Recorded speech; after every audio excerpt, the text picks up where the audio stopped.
Families who first purchased the $100,000 custom homes in Great Neck Meadows say some of the promises that were made to them when they bought aren't being kept. In fact, they feel they're being double-crossed by the developer. When we originally had purchased the houses over the period of the last 3 years, we were told that it was to be a single-family neighborhood of about 390 homes with no mention of apartments at all.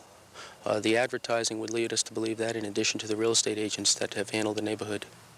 Structures of Virginia Incorporated, the developer, has applied for a change of zoning to permit the construction of a 260-unit luxury apartment building on this 15-acre tract, right next door to these homes.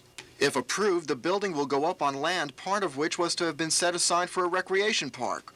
Homeowners are upset about losing the park, and they fear the apartment building would threaten what they were promised would be a secluded and quiet neighborhood.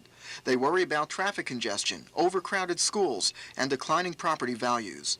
Buyers paid a premium for lots here. Some say they never would have bought if they'd been told the facts. They resent that they weren't. Well, we just don't feel like from the beginning the people who bought out here knew the apartments were going to be there, and we just don't think they should be built at this point now that we're all living here.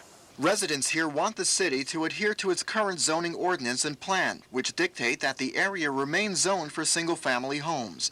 They are circulating petitions among settled residents as well as those who are still buying up lots, hoping to gain support by clearly explaining the developer's intentions. This is the second time in as many years that homeowners here in Great Neck Meadows have had to fight this rezoning. They hope the result this year will be the same as it was last year, when both the Planning Commission and the City Council voted unanimously to reject the developer's application. Howard Jaffe, Area 10 Eyewitness News, Virginia Beach. For the second time in 2 years, the Planning Commission has voted to recommend denial of the rezoning application. Martin Rosen wants to construct a 260-unit apartment complex in Great Neck Meadows. The 15-acre tract is now zoned for single-family residential use. Opponents of the apartment building worry about traffic congestion and overcrowded schools. They say they were promised a secluded, low-density neighborhood when they first bought their $100,000 homes there. In no way did I ever hide the development of Great Neck Meadows. It was quite clear that there could be apartments there. We planned for apartments there. The city was basically knowledgeable on it through pump stations, through water lines, through other facilities. They were very knowledgeable that was the intent. The homeowners may have won this battle, but the conflict won't be resolved until the City Council acts. What remains is a major problem confronting cities in general and Virginia Beach in particular, and that is how to deal with urban sprawl when a community grows out instead of up.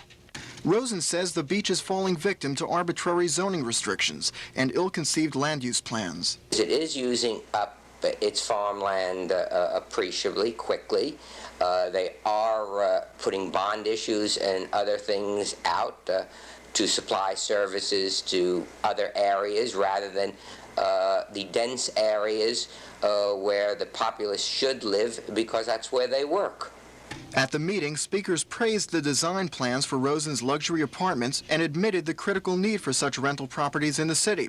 But they denied the rezoning application and by their action probably closed the door on such a project in Great Neck Meadows. Howard Jaffe, Area 10 Eyewitness News, Virginia Beach.